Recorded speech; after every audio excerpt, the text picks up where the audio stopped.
আমি তো অনেক আগেই বলেছিলাম ভাঙড়ের মানুষ দৃষ্টান্ত তৈরি করবে, কোনো নটিয়াস ক্রিমিনালকে তারা জিতে পাঠাবে না।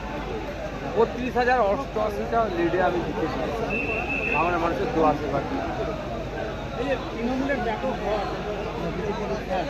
দেখুন, ব্যাপারটা হচ্ছে তৃণমূলের কেন পরাজয় হয়েছে, সামান্য একটা স্কুলে তথা মাদ্রাসার ম্যানেজিং কমিটি নির্বাচনে এরা কি করে প্রার্থী দাঁড়াতে দেয়নি বা সেখানে ছাপ্পা মারে। এদের পায়ের নিচে মাটি কতটা আছে শক্ত সেটা তারা চেক করেনি। মানুষ সুযোগ পেয়েছে এবং সরকারকে বদলে দিয়েছে। তবে হ্যাঁ, আমাদের সংযুক্ত আমাদের যে আইএসএফ বামেদের মধ্যে প্রার্থীর সংখ্যা বেরোলে বেশি হলে ভালো লাগবে। ডবল ডিজিটের কথা বলেছিলেন, আমরা সেই জায়গায় পৌঁছাতে পারিনি, অনেক আশা নিয়ে লড়াইয়ে নেমেছিলাম, মানুষ যতটা চেয়েছিলাম সেই অর্থটা গ্রহণ করে। জয়ের পর ভাঙড়ের বিস্তীর্ণ এলাকা জুড়ে তৃণমূল কর্মীদের বাড়িঘর ভাঙচুর লুটপাট হচ্ছে, কি বলবেন?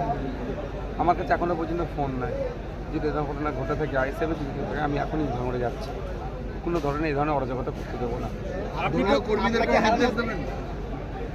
ভাঙড়ের সাধারণ মানুষের কাছে আমার আবেদন যে হিংসা আমরা জড়াবো না।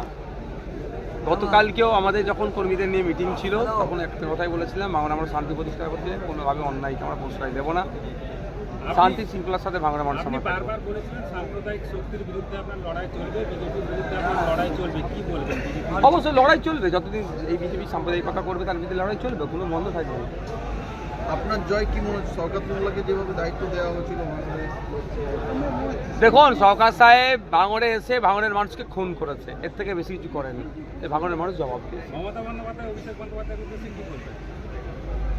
এখন তারা যে যারাই জ্বলছে, এখনই কাঁটা গায়ে আমি নুনের ছিটা ছড়াতে চাই।